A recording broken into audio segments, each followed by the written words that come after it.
What is up, guys and gals? Welcome to episode number 108 of the Nonsense Review, and the very last episode of Britcom month. I am your host, as always, Devon, and joining me, equally as always, is Rick. Hello, everyone. Yes, today we're doing, as aforementioned, the final episode for Britcom month. I'm sure we'll do this again in the future, but for now it's the final. I've said that 5 times. Take a shot every time. We're doing Dad's Army today, aren't we, Rick? Yeah, we are. This is basically one of the ones that was always going to be a shoo-in, and I'm hoping that everyone agrees that it's a good one to end on. I think so. We'll get into it when we actually discuss the episode, but those of you who are familiar with the podcast know, before we jump into the review itself, we like to briefly talk about our weeks and the goings-on in the wide world. So to that end, Rick, how's your week been, buddy? Well, I have done very little myself other than going to watch Shazam 2, and it was episodic. We had the trailer for The Flash while it was, waiting to start, and that shows that, yeah, they're doing the James Gunn reboot, so we knew that Shazam 2 is sus in terms of what's going to be canon and all that, but still, it was alright, but only alright. That's a real shame, because Shazam 1 was a surprisingly fun movie. Oh yeah, no one expected Shazam 1 to be good, and it was really fun and full of heart. This one has the heart, but it doesn't have the surprise factor anymore of being, heart but good. It feels kind of episodic, although it does have Lucy Liu and Judi Dench as the main villain. Weird. They got Judi Dench on Graham Norton. He asked her, what can you tell us about the movie? And she just looks and says, I have no fucking clue what happens in this movie. Even if she gave a shit, which I'm going to assume she didn't, I'm going to assume it's a paycheck, and that's just fine, it's Shazam. I bet many people would treat it like that. But, even if she was invested in the plot and whatnot, she only, as the villain, she's not going to be out in the movie all the time, so she wouldn't have context for half the shit anyway. No. And then they showed one of the clips from the movie where Shazam is having a cheesesteak, and she just shows up at his table, talks to him for a couple of seconds, and then throws his table away. Fair enough. But yeah, the thing that Judi Dench said is there's a dragon, there's magic, and there are zombies, but the zombies can run fast. Shazam's in a weird place because despite everything that the character does, he is essentially a wizard. Oh yes, and he's got the power of 6 gods. So, and that's a plot point this time round. And I'll tell you this, boy, it's really weird that Black Adam had a solo movie. Yeah. When we talked about it when it had just come out, I didn't know that Black Adam was a Shazam. Yeah, Black Adam is Shazam, except he's willing to murk people. Yeah. That's pretty much the key difference. Now, I wanted to actually talk to you about something, because we sort of touched on that you were going to talk about Shazam this week, and some news came out which was totally unsurprising to me as someone who follows wrestling, but might be surprising to some people who know Rock as the actor and not the fucking carny wrestler that he is. The Rock has this weird thing in Hollywood where if he is in a movie of some kind where he has a fight, he can't lose, written into his contract, because he's still working on wrestler logic. Right. So with the Black Adam movie, The Rock was pitching very heavily to have the DC universe shift from everything it was trying to do to focus on Black Adam as the new Superman. Everyone is shit tier compared to Black Adam. Yeah, that's rather large ego. And that's why he negotiated for Henry Cavill to have a appearance in Black Adam as Superman, because he wanted Superman to pass the torch to Black Adam. Now, bear in mind, this is still technically hearsay. However, considering the way everything's gone down over the last couple of months, I entirely believe it. Oh, it's very, very believable. Part of it that isn't hearsay is the fact that Rock does have it in his contracts that he can't lose a fight on screen. So that part has been confirmed by about 7 different people.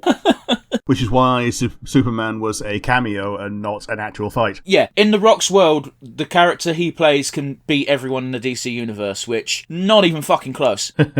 As with any comic book character, it always depends who's writing the story, because whoever the writer's favourite character is going to be the strongest in the story. That's just how it works. It's why Kirby wins in every Smash Bros. Cutscene. Yeah. Because it's made by HAL Laboratories. It's fine. No one's going to fucking shit on you for doing that. Everybody does it. If you're dealing with a cinematic universe, you're not going to make Black Adam the fucking bedrock of the Foundation.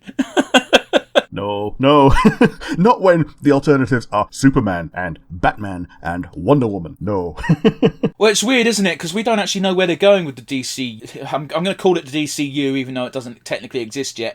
Yeah, I think they wanted to call it the DC Expanded Universe before, and now that they're rebooting it, they can call it what they want. Yeah. The Gunniverse. If you want. Boy, we've gone way off topic, haven't we? Oh, that's fine. Other things that have happened. Lance Reddick has passed away. If you watched the show, you will know know him as the voice of Renzo from Farzar, but he's done much better things, including being the voice of Zavala in Destiny 2. Yeah, I sure as shit wouldn't lead with was a voice actor in Farzar. Yeah, but it's something that people may have seen if they've seen the episode that we did on it. The interesting thing about Destiny 2, they had a vigil of players in Destiny 2 around Zavala, and his wife cropped up saying, "Oh, that's really sweet," and he was playing it the night before he passed away. It's one of those things where, okay, gamers are one of the most toxic type of people in the world. I'm using that as a generalization, but you know why. There's a very vocal group amongst gamers who are absolutely horrible people. So it constantly astounds me with how touching and passionate gamers can be, and what weird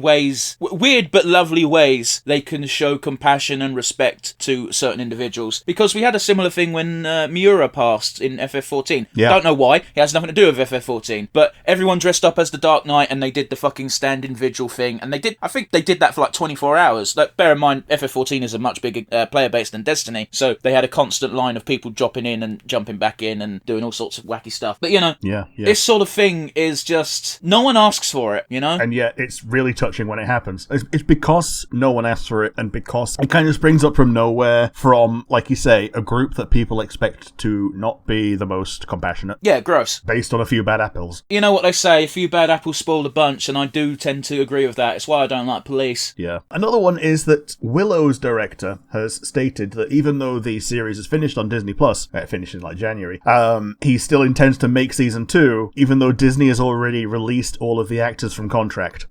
He says that the reason that they've done that is because it's not being made this year, so it would be silly to keep them on contract for a year in which nothing is being made, and he's hoping that they're going to be able to pick them all back up again. Like, I've not seen the Willow show, but it's something that's like a rainy day thing, because I've never seen the movie, but apparently the show gets really good as it goes along. I'm sure it does. Like, they've got a pretty decent cast of kids in it, and I assume Warwick Davis reprises his role. It was in Star Wars, you know. Yeah, no shit.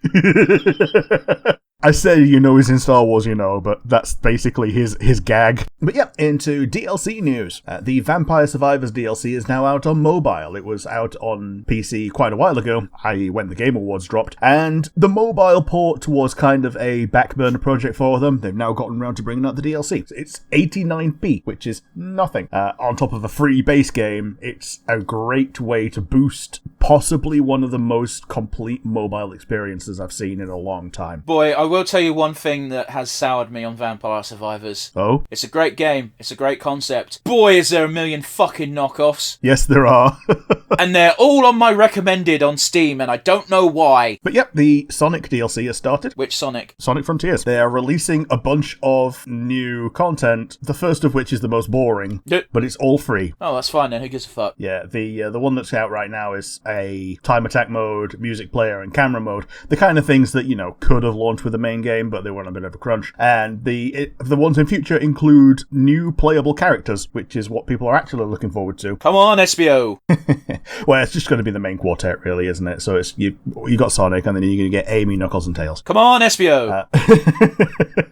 And something that dropped, I think, yesterday, the Fire Emblem Extended Xenologue trailer dropped, and we have a few more bits of information. It appears to be an alternate world where instead of the rings, well, we knew that bit, but instead of the rings, they got the DLC bracelets instead. Yep, that was obvious from the get-go. Yeah, and it seems like the world is mirrored, so Solm, instead of being desert, is snowy. Weird. It's double weird because the characters dress the same, and the Firene people act like Brodia people in that they're all blood knights and are super into making sure that their country is protected at any cost, including extreme violence. But that's enough from me. How have you been, and what's your take on the Wide Wide World this week? Rick, I watched Agent Elvis. Yeah, you mentioned this to me. Or rather, more specifically, I've watched 3 episodes of Agent Elvis. Everything gets the 3 episode rule. It's one of those rare occasions where it failed it. I looked at the trailers. I put this on my Hey remind me when this comes out, Netflix, because it looks interesting. Because, hey, it looked like I thought I was going to watch another Mike Tyson's Mysteries, where something that doesn't take anything too seriously. Elvis is a main character and he's a spy and he's got a pet monkey that went to space once. Like, that sounds like a fucking formula for really stupid jokes, and it's played really weirdly seriously. Okay. It's listed as a comedy, but, like, no one really acknowledges the ridiculousness of what's going on. And I think that's meant to be the big joke, but it doesn't really tickle me. And it's really quite disappointing, because the cast they've got is astounding. They've got Matthew McConaughey, Don Cheadle, and of course, if you're going to do a cartoon, you need Tom Kenny. Mm-hmm. Yeah, totally. There's nothing wrong with the art style. There's nothing wrong with the voices. It's just not funny. Yeah, so this is a disappointing one, because, like, I didn't know that it was coming out. So when I saw it as a push notification on Netflix when it came out a couple of days ago, I messaged you about it and said, should we do this for the coming weeks? And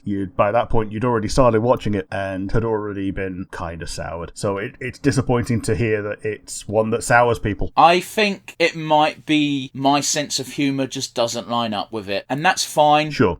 It might be a lot more funny to someone who's perhaps in an older age range than I am. Mm-hmm. I don't know. It's not for me. I'm not going to watch another... I think it's only 8 episodes long. I can't. It's not good enough. And it's a shame. It's a shame, because the production value's up at top tier. Weirdly enough, it is produced and written by Priscilla Presley, so... Okay. They do have the actual reverence going on there. That might be part of it. Like, if it's being written by Priscilla, then there's going to be some amount of reverence for the intellectual property, the memory, and the mythology, you know? Yeah, but at the same time, Mike Tyson voiced Mike Tyson in Mike Tyson Mysteries, and he didn't give a fuck. Oh, yeah. It's unfair of me to compare things, but yeah, it's not good. It sounded like he had a lot of fun in Mike Tyson's Mysteries as well, so there is that. Yeah, it's one of those. Rick, The Mandalorian. Yes. Most recent episode, Series 3, Episode 4, has me worried about certain things that might be happening in the plot. Yeah, you mentioned this to me last night, of you're hoping a certain thing doesn't happen. Can I just say it again? Yeah, do it. I'm getting worried that they're inching Din Djarin and Bo-Katan together, and I don't want that so desperately. I kind of feel like their relationship is better served by mutually respecting each other as warriors, and that's where it ends. It'd be nice if it stayed like that, but unfortunately, romance sells. I don't know. This is Neo-Disney.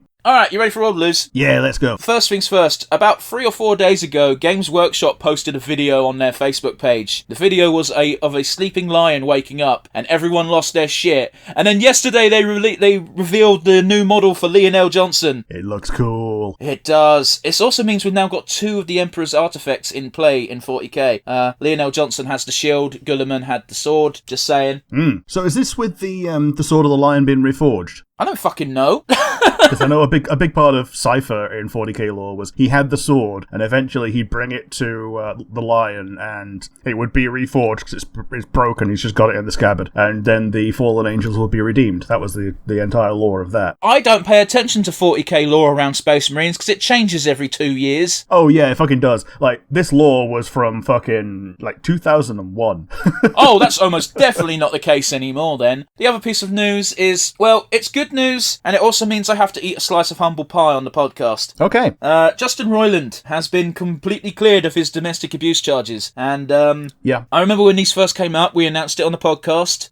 If I remember rightly, my words were something to the effect of, now, to be fair, we don't know if this is true or not, however, it looks pretty fucking bad, which may as well have been me saying that I believe entirely this is the case, and this is probably this dude going away forever, and I was super wrong, and I'm sorry about that, and boy, is this another important lesson of, hey, innocent until proven guilty. It's probably a stance you should take more often. It's a thing where reporting really shouldn't happen until there is a verdict. Yeah, you're not wrong, but you've got to bear in mind, one of the things that fucking Roiland even fucking bitches about in his statement, and I can't rightly blame him, is he got preemptively punished for everything. Like, he got taken off projects he was already a part of. Like, he was already more or less distanced from Rick and Morty anyway, but like Koala Man, his name got taken off of it, apart from the episodes he appeared in as voices, you know? Sure. Yeah, I mean, with Rick and Morty, like, he still does the 2 main voice. Like, 60% of the voices in Rick and Morty, minimum, are him. He's Rick and Morty, right? Yeah, he's Rick and Morty. And, like, most of the supporting cast. Like, the only ones that he's not... It's Keith David. Yeah, Steve David. Steve David. Keith David. Yeah, Steve David. I followed your lead. I don't know why. I said Keith David. Fuck you. Yeah. So, there's Keith David, there's the family, and that's pretty much it for things that are always not Justin Roiland. You got Tom Kenny sometimes, but I never know who the fuck he's voicing because that man's voice is a chameleon. Yeah, he's great, isn't he? And kind of the same, not as much the same with Solar Opposites because he's Corvo and a few side characters, but they do spread out the voice talent a lot more in that show. But you also couldn't have it without him, so there is that. So yes, I am glad to see he's been exonerated. I'm happy to see more of things that he's in the future. And yeah, again, just like you, holding hands up, apologies for falling victim to the zeitgeist of the court of public opinion. And boy, it's going to be really awkward because we've actually recorded an episode in hand where we don't shit on Justin Roiland, but we say, hey, we know Justin Roiland's going through a rough time right now. We're not going to talk about that. We know there's issues. We're moving on. So when that episode comes out, I'm going to have to probably record another mini statement just to go, hey, this shit's outdated. We're sorry. Yeah. But yeah, that's pretty much it. Very short week on my behalf this time. And yeah, as I said, today we're doing Dad's Army. We're doing a very specific episode, Series 6, Episode 1. I'm pretty sure many people can probably guess what episode this is, just based on the fact that, hey, it's probably the most iconic fucking episode. Yeah, you don't even need to know what episode number, what series it is, if we tell you we're doing a specific episode. But yeah, if you're going to be watching along at home, as Devon has said, it's Season 6, Episode 1 of Dad's Army, The Deadly Attachment. 3, 2, 1, and go. Now, I will say this. Banger of a theme tune. Oh, yes. There was a poll on Reddit the other day of... Well, it wasn't even a poll, it was just a question. What theme tunes do you never skip? And, like, this was pretty much my number one answer. It's pretty solid. Yeah. That being said, it did lead to some bullying in my secondary school. We had a student come over from Germany. Oh, yes. And yes. everyone would just sing this song around them, and it's like, oh, that's cool. But yeah. It wasn't even really... it wasn't even particularly offensive, but I imagine it would get on your tits after about 5 minutes. Yeah. Here's the other thing. I went to Germany when I was about 9 for, like, a few days, and I had to stop myself from humming this in... when I was just walking around town. Dude, they're not going to know what it is. No. Nor do they care. But yeah, the basic premise of this series is it's the Home Guard, which, as you'll see, is basically people either too young or too old to join the front line. Yeah. And they basically act as tall Boy Scouts in this show, but yeah, the actual Home Guard were a lot more respected. Yeah. So as we can see, we've got Private Pike, who's about 12. Yeah, I think he's got like flat foot syndrome, so by the time they're in like this season, he is old enough to get shipped out, but they keep keeping him back for like being flat-footed or whatever. Yeah, and the other young chap, whose character's name I forget, the reason why he's exempt is he's a merchant, and yes. He got special exemption, which is he's basically Del Boy. Yeah. Del Boy before Del Boy. And this guy, in universe, the reason why he's joined the Home Guard is he is a decorated World War I veteran. He did a lot of shit in World War I, but by the time World War II came around, he's too fucking old to be sent to the front lines, but he still wants to serve his country. And there is no more totally. perfect example of someone who would join this type of unit. Oh, totally.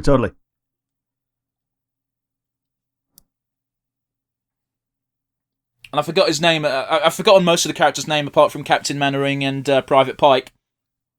Yeah, there's Wilson is this guy. Oh, yeah, he's banging Pike's mum. Yeah, he is. He's the hyper-competent sidekick. He's the sergeant. And Jones is the one who is... this is Godfrey. Is Jones one of them is a really fucking insane Scottish bloke who used to be in the Navy? I think that's Fraser. Ah. John Laurie.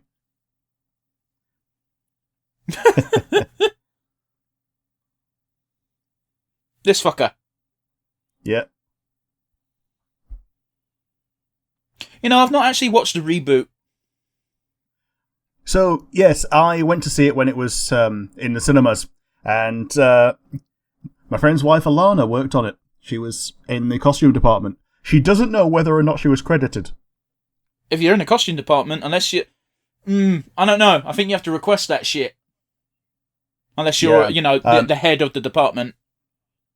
I don't know whether she was still under a company at the time. Ah. Which could be part of it. Like, sometimes when it's a company that they contract, they'll credit the company. Yeah, it's easier. Yeah, totally.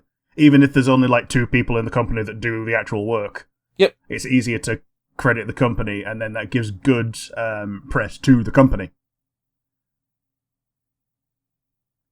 But now she's entered into business on her own, like very recently, and she's been self-employed for a long time. But like recently, she's entered into business, like started a whole business. Yeah, fair enough. Doing costumes for people.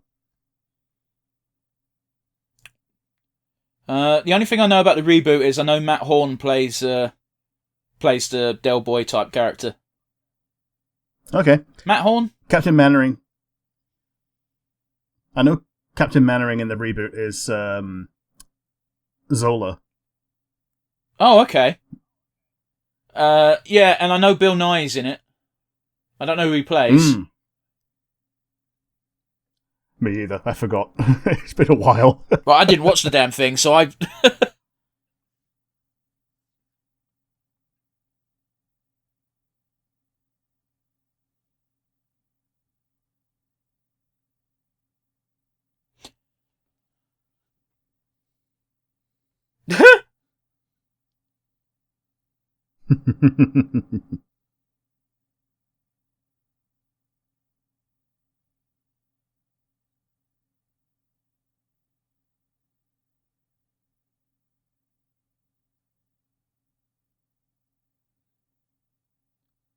Fix bayonets. Fuck me, a bit trigger happy, innit?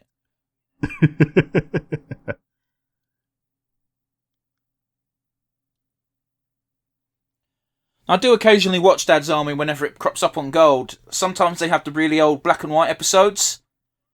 Oh, yeah. I was watching an episode with my mum, and we both heard a very high-pitched voice, a very distinct voice, and my brain instantly went, "It can't be, this was before her time," and it was only fucking Barbara Windsor. Oh, yeah. Which, I didn't know she'd been working for that long. I mean, obviously she's passed now, but, I didn't think she was on black and white telly. Yeah. I was going to take a look, actually. I can promise you she was in that. She played a trick shooter who, because the company wanted to win a shooting competition, they roped her in to be their ace in the hole. I mean, yeah, she was an adult in the 50s. So yeah, it would have worked. Just as an aside, Barbara Windsor was at all stages of her life an attractive woman. Oh yes. She was a very good-looking lady. Force you getting your tits though. I love Barbara Windsor, but that high-pitched voice she used to do in their Carry On films used to drive me fucking nutty. And then in was it Coronation Street she was in, or EastEnders? I know she was in a soap, don't know which one. It wasn't Brookside. I don't fucking even know what that one is. it's the Scouser one. I'll just say this, right? How much cooler do the Germans look than the Brits? Oh, absolutely. Why do they look so much cooler, Rick? Because they're villains. No. It's because their uniforms were designed by Hugo Boss.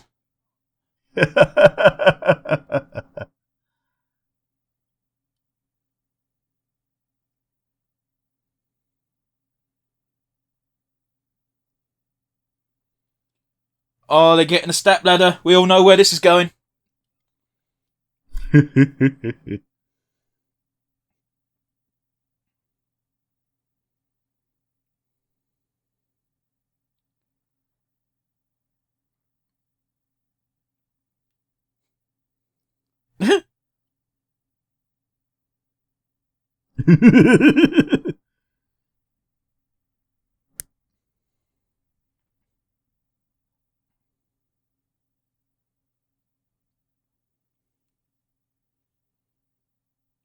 No explosives. I am being rude, though. Grenades probably aren't the best thing to use in this scenario. No. But the fact they've got rifles pointed at them at this close range is also a bit concerning. Yep. What the fucking... Yeah, that's ridiculous. his Abrams gun. There you go, the submachine gun makes a bit more sense, but even then it's just like, just have pistols. Yeah, Walker having the Tommy gun. It just points more to him being a gangster stereotype. Where did you see a Tommy gun? Well, Walker's got the Tommy gun, hasn't he? I saw a grenade launcher and a submachine gun. Okay.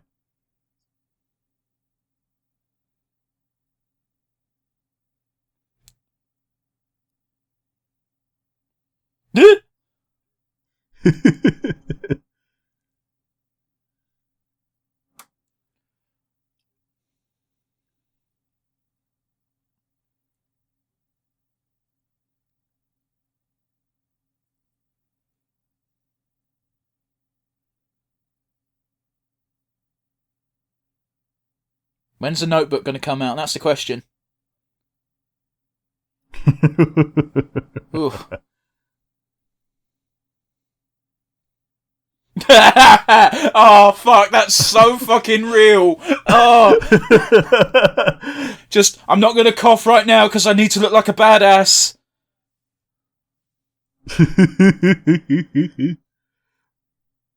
It goes double for people that don't smoke as well. Oh, yes.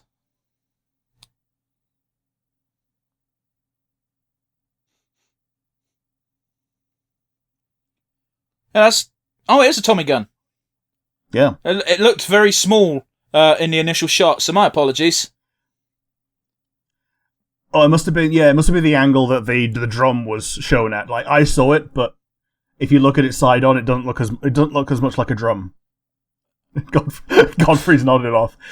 Yeah, his gag is that he's like 25 years older than even the other oldest member.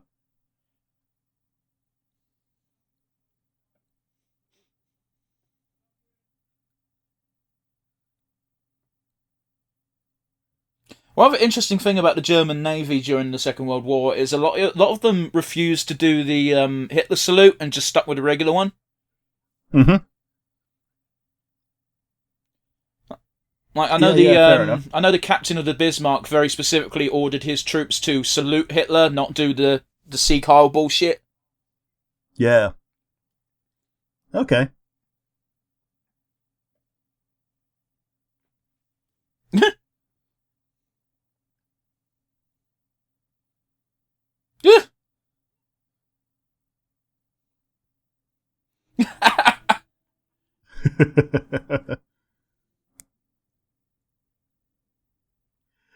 Yeah, so the soldiers get their own sandwiches that they brought from home. The captives get good old freshly cooked fish and chips.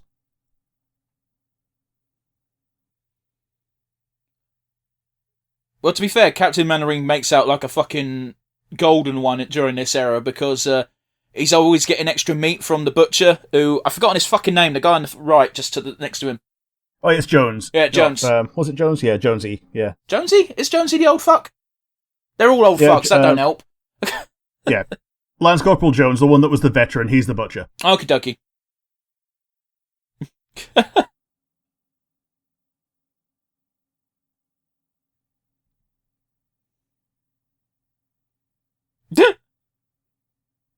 Yeah, he gives extra meat to Wilson and Mannering when he wants something. So he does also make out like a bandit in terms of. Oh yeah. Okay. I think this is a thing that kids used to do a lot. Oh yeah, revenge lists. I've got multiple books of revenge lists. I do distinctly remember writing down names in my planner of people who were proper cunts to me. Oh, hang on. Here's the big jokes. We've got to shut up. Look at him trying not to laugh as well.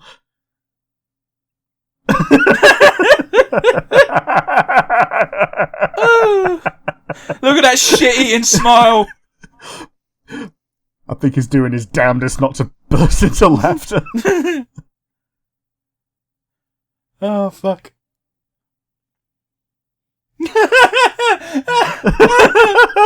Cross it off. Literally, kids.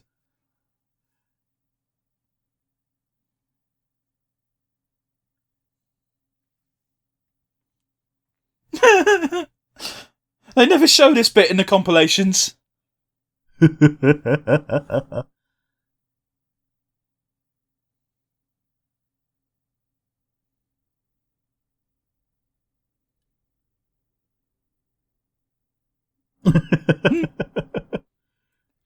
It's a bit telling, isn't it, that the German fella can speak fluent English and German, but the English lads, none of them speak fucking German. Yeah. Well, even now, like, German kids learn English to a much better degree than any English kids learn any other language. It's normally French. Well, when I was in school, it was French and Spanish. You had a choice. Okay. Yeah, they only started Spanish when I was at school. Did you hear the cheek on that? Yeah.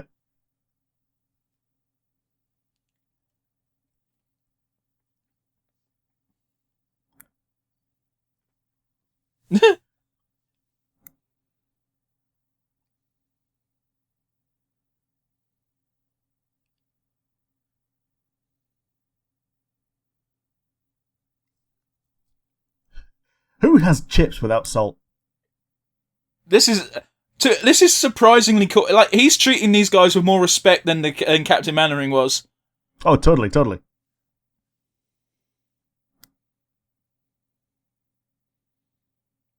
Alright, listen. I don't know about you, Rick, but I fucking love soggy chips.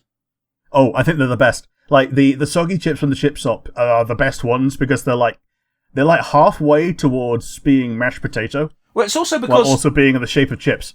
It's also because 9 times out of 10 they're soggy because they've had the oil from the fish drip into them for a bit. Yeah.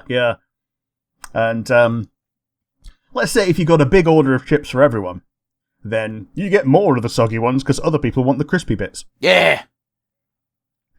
Whereas I've got enough crispy bits with the fish. Yeah. Apparently, they're starting to charge for scraps now. Wow. Just as an interesting note, they called a Scottish fella Taffy. Do you know why they do that? Because they can't tell whether he's Scottish or Welsh, and it's actually a very common joke. People will call people from Scotland Taffy, and they'll call people from Wales Jock. Okay. The only reason I know this is because my mum told me that when she was younger, her brother was called Jock for a while because they had a Scottish fella in their school who was called Taffy. Okay. Yeah. Okay. Now, in case you were wondering, Britain is a very silly country, ladies and gentlemen. It is, yeah.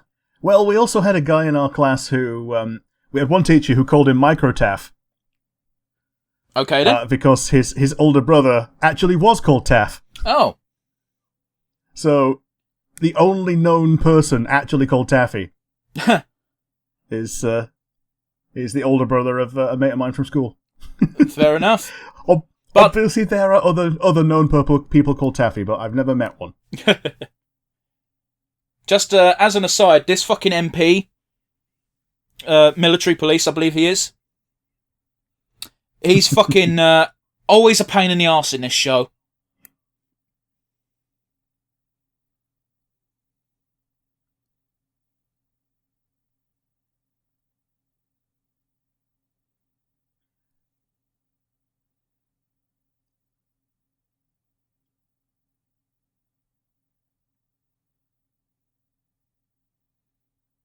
Soggy chips never made no one ill.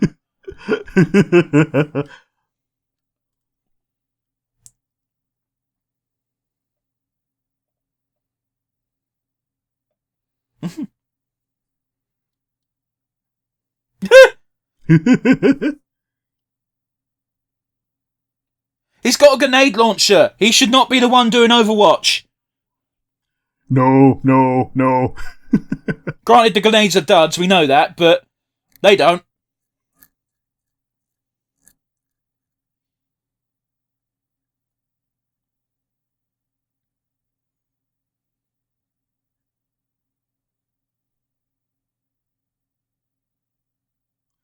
Just punched him in the nudges.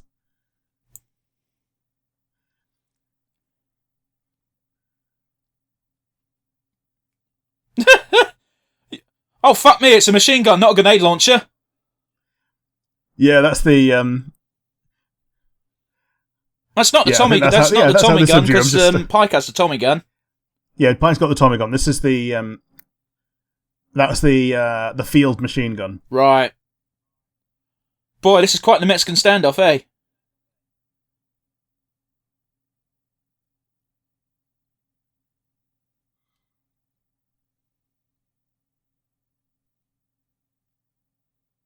Oh.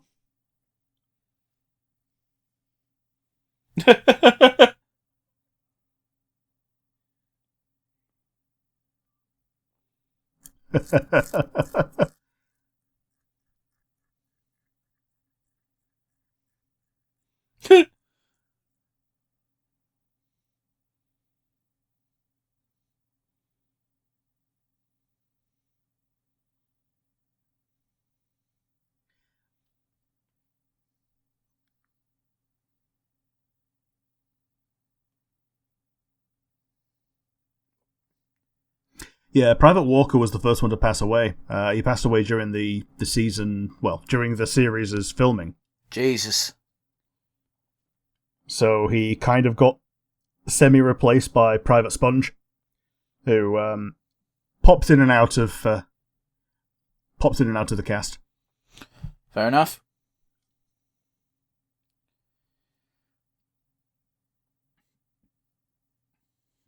It's really not that difficult a decision because they can't the Germans can't actually shoot their prisoner because once they do, they lose all their cards.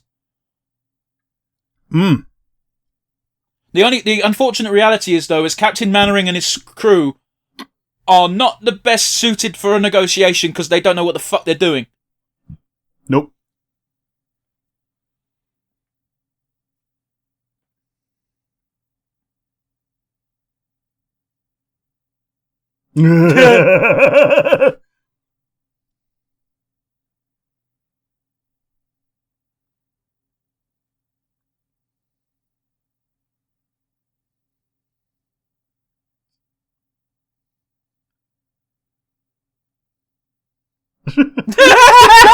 Oh fucking hell!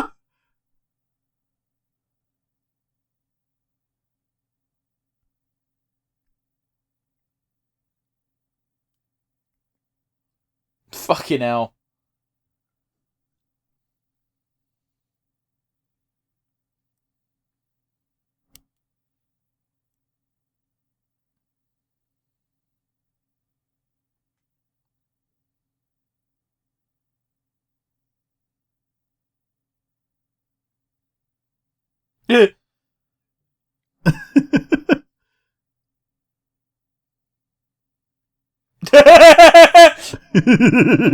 Oh fucking hell!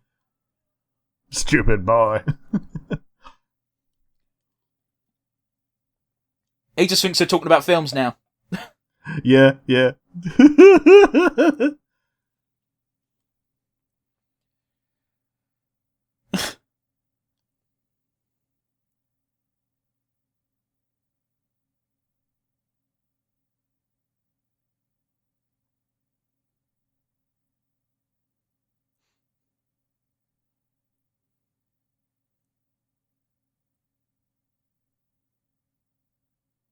He's not wrong.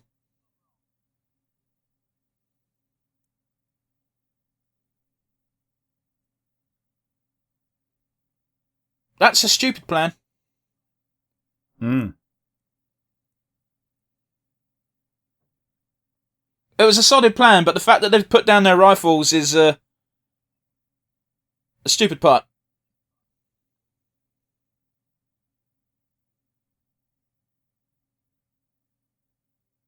Ah.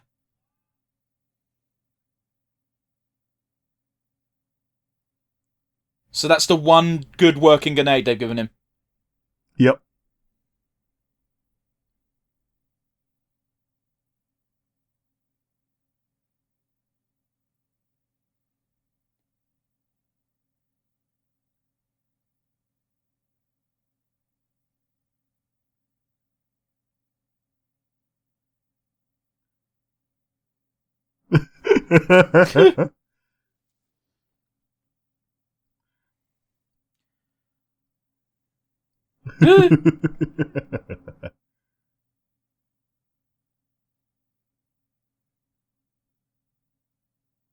Fucking hell. We're doomed. I mean, I think apart from Private Pike, the guy who plays Jones is actually the youngest actor. Yeah, he might be. I think he was only 49 when he played this role. But I might be wrong.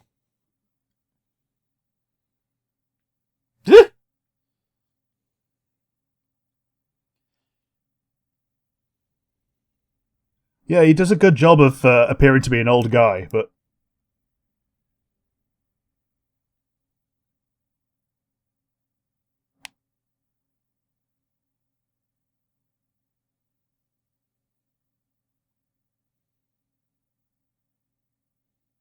Yeah, he was 48 at the time of beginning filming. Oh, jeez, I went far off. That's not... Yeah. Mannering royally fucked this up. Hmm.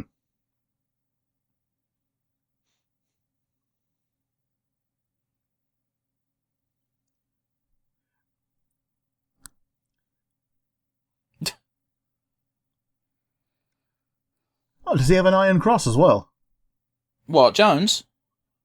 No, the U-boat captain. Hard to tell. I don't think there was many reward. It's not something you'd really wear while you're, at war. Well, he's got a medal that has a cross pinning it up. It could just be what medals I hung from, but it does look like it could be an Iron Cross. Yeah, but the Iron Cross was fucking a big fucking thing, I swear. Okay. I could be wrong. I'm not that familiar on wartime medals. If I was Jones, I'd be fucking scared to fart.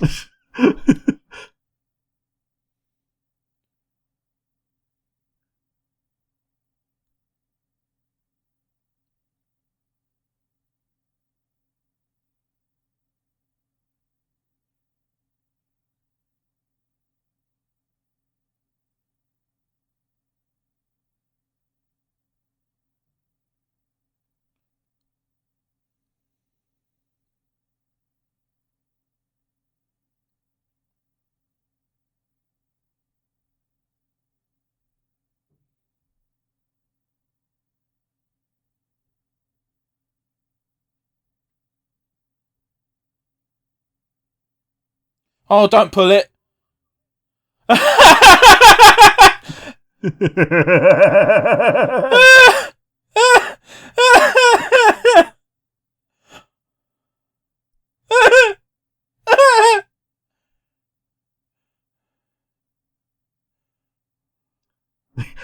Is he going to get some cotton to put in his ears?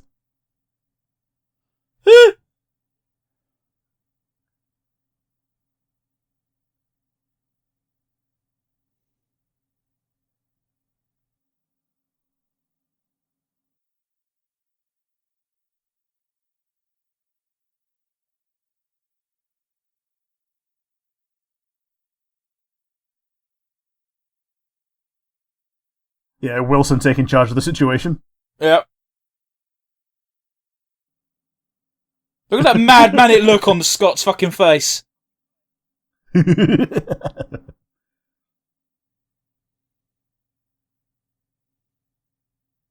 Ah. Oh, fucking hell, I'd slap him. Mm-hmm.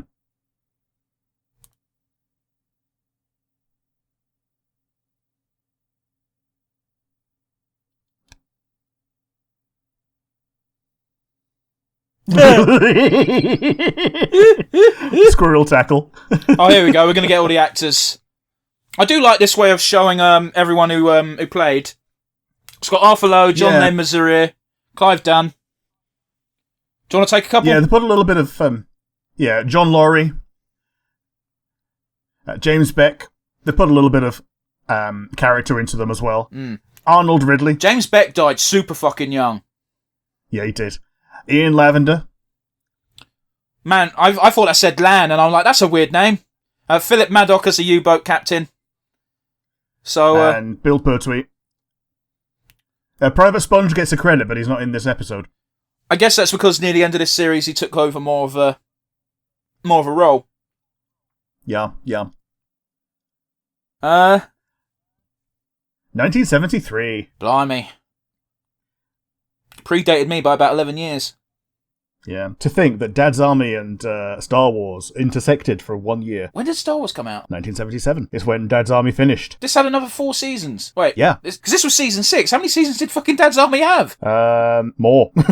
Now, sorry, just to be very quick, this is British seasons, by the way. British seasons, a season is about 6 episodes, so don't think it's too crazy. There was at least up to season 9. Yeah, season 9 was the last one. Damn. Ended in November 1977. So yeah, there was a time of life where there was both Dad's Army and Star Wars were both being new. And Alec Guinness could quite easily have been in Dad's Army. Oh, definitely. He'd have done very well in Dad's Army. I think the role would have been beneath him, but, you know, hey ho, Totally. diddly do.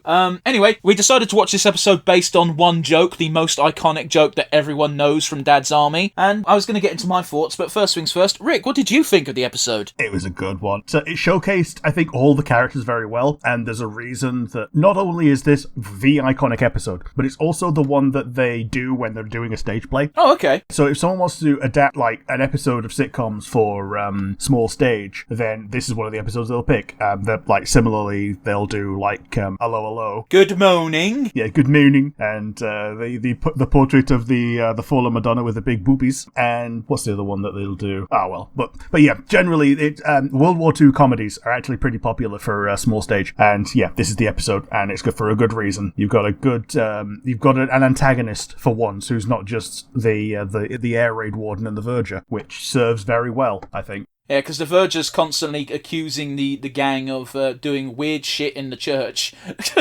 Yeah. Because he doesn't like the fact they're there. It's very odd. Yeah, it's not even the church, it's the church hall. So it's like a separate building just dedicated to doing church things after people have gone to the church. Like in our village, you'd finish church and head over the road to the church hall and just have tea and a tuck shop with penny sweets and all that. Well, case in point, I had to go to a church hall for one of these... Oh, fuck me. It's not PTSD, it's not that serious, but boy, does it make my blood boil. Okay, so when I was signing on, because I had no job, and bear in mind, this was like 8 years ago now, so I'm hoping the system's changed, but it's probably has changed for the worse. But they like to send you on courses to try and help you improve your chances of being employed, which all of these courses were bullshit and didn't help at all. Oh, yes.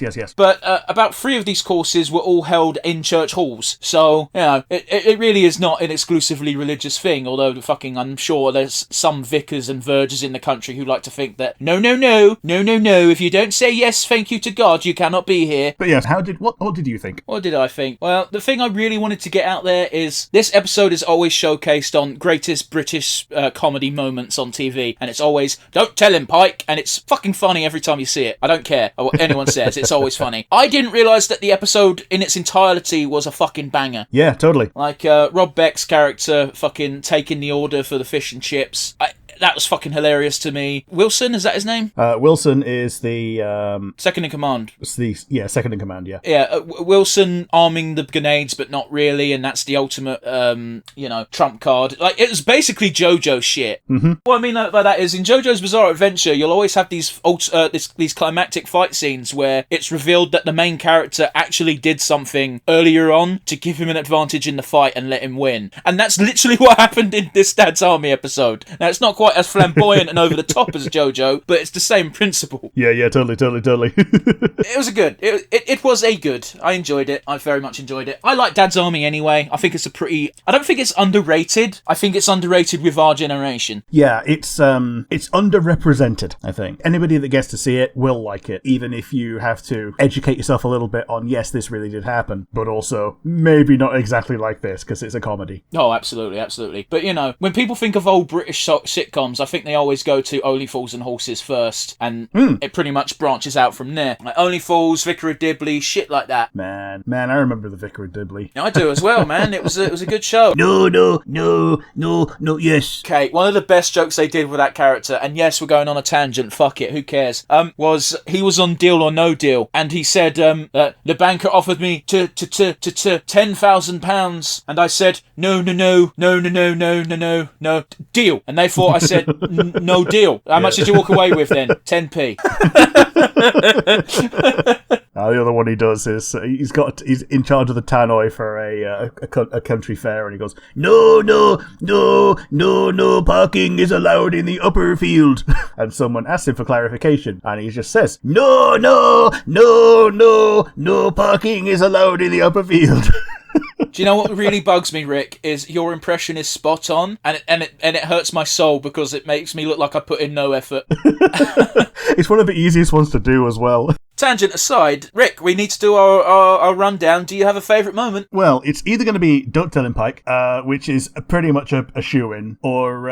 Let's exclude Don't Tell Him Pike, because, let's be honest, it's the best moment of the episode. Yeah, it's so much the best moment of the episode, it's the reason that we picked it. I'm going to go with the answer to that one, which was a bit further down, where the German U-boat captain, who I don't think got her name, thought he was in control, and he's got this shit-eating grin on his face, and he goes, well, and then we will check the list. Yeah.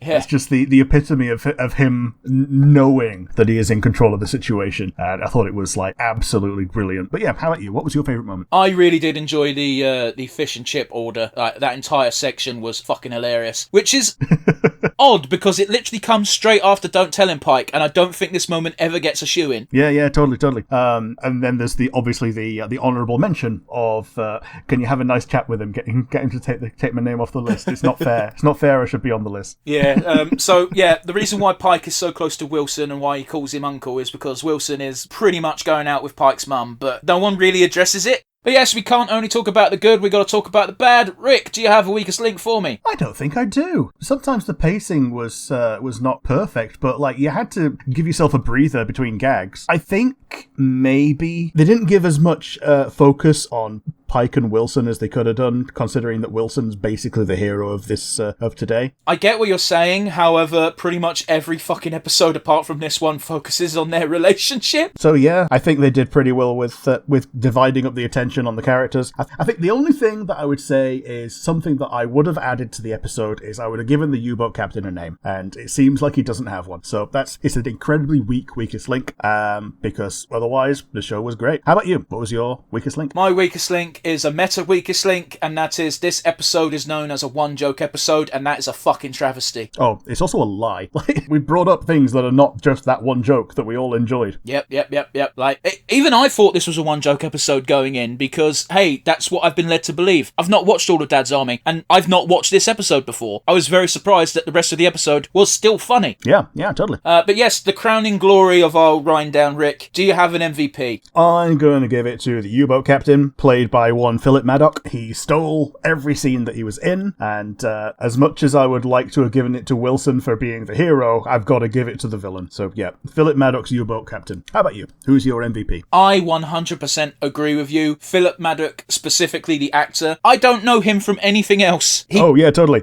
He fucking nailed this role. Everything from the cocky arrogance that people expect of the Germans during World War II. Sorry if you're from Germany. I don't really think this of Germans in general, but it's the British outlook on what Germans were like during World War II is we're arrogant, we're snobbish, we look down on you stupid Brits, haha. And from that to the subtle sneers in occasion and the childish smirks when he knew he had an upper hand, like, all played to perfection. And Rick, will you join me in a very subtle applause for this man? Yeah, let's go.